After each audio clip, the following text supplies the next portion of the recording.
It can affect people in so many different ways. I have a very, very busy brain. Sitting still was not an option. Ferrari with bicycle brakes. Very inattentive, and if I were to sit down with an open-ended task like revision, I just wouldn't be able to do it because I would do 5 minutes and convince myself that that was enough.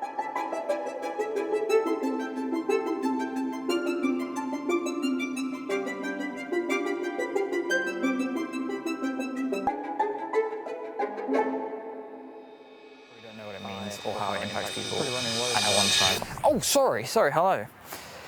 My name's Casper. I was diagnosed with ADHD 6 months ago, and you're probably wondering, why this film? Well, many people know the 4 letters of ADHD, but they don't really know what it means. Oh, Haribo. That's pretty, oh, sorry. I'm trying to work out what's good with ADHD, how to live with it, what we can do to improve it, potential medications, and just try and work out more about it.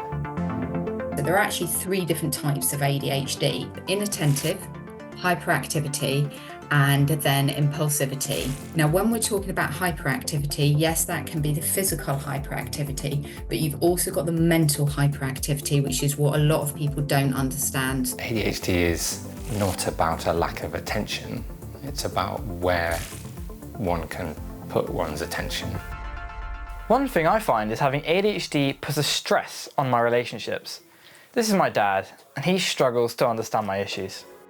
You tell me that I might have ADHD, and I don't think that's true, but I find it very difficult living with you. You never know who you are, you're absent-minded, have to be told things hundreds of times. It can get really frustrating living with someone with ADHD, and so even now when you're looking at me doing the interview, you're looking around doing other things when you're actually interviewing me. If I had ADHD, then I would have gone through all this myself. And I've worked out ways to calm myself down. So why can't you? You see what I mean? Even if he doesn't believe it, I actually think my ADHD comes from my dad. I'm seeing a lot of clients that are parents of children that again going, oh, hang on a second, we know this can be hereditary. And both parents kind of go, is it you? Is it me? It's so funny that you said that. I said to my dad, like, I think you 100% have ADHD. We're so similar.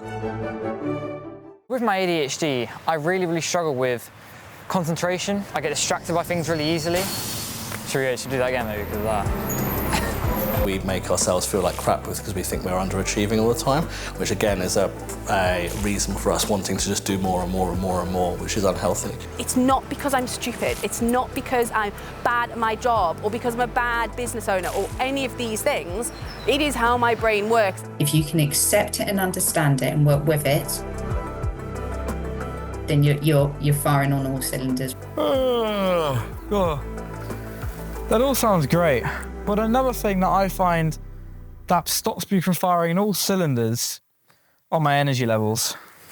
There are some days where it feels like just total paralysis, particularly towards the end of the week for me. I would get home and go, collapse. For example, get up in the morning and have had a really bad night's sleep.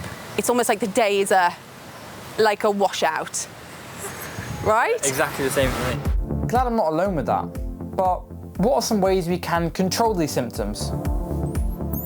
Sleep well, eat proper, do exercise, be kind to yourself, call your mum. This is my good mate Leo. He was recently diagnosed with ADHD himself, but found medication has really helped. When I told my mum I thought I might have ADHD, she was quite confused because in her head, ADHD was naughty kids, the people who were disruptive in lessons, you're rude to teachers and that kind of thing. And I was none of those. For me, medication was the key. That was the answer for me. You know, I've been able to concentrate for extended periods of time, and that's allowed me to revise more effectively, which has improved my ability to perform in exams.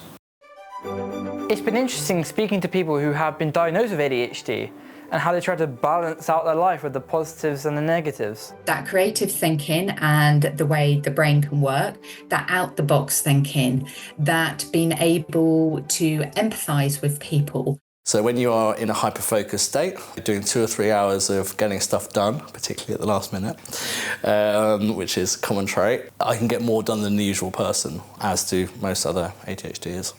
Being able to sort of see things and get distracted and find tangents and look at those sort of different dots and connections and pull them together and build a career around creative storytelling. So it is my superpower.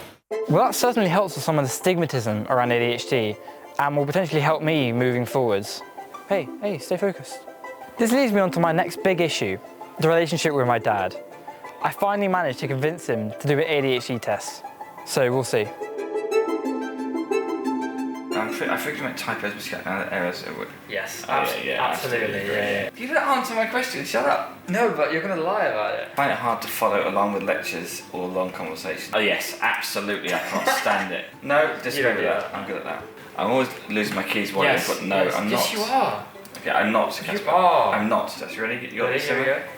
Yeah. Some signs of ADHD. Yeah, that's what I thought. That's what I thought it was. Some signs of ADHD. So my dad thinks 68% is only showing some signs of ADHD. Personally, I think that is still rather high, but I'll let you be the judge. Over creating this documentary about ADHD, I've learned a lot about what it is, how people live with it, and just sort of understanding the struggles and the positives that come along with it, such as it potentially being your superpower. But I also think that I still need to learn more about ADHD to both further improve ADHD myself and also how to deal with other people with ADHD, but also society as a whole needs to learn more.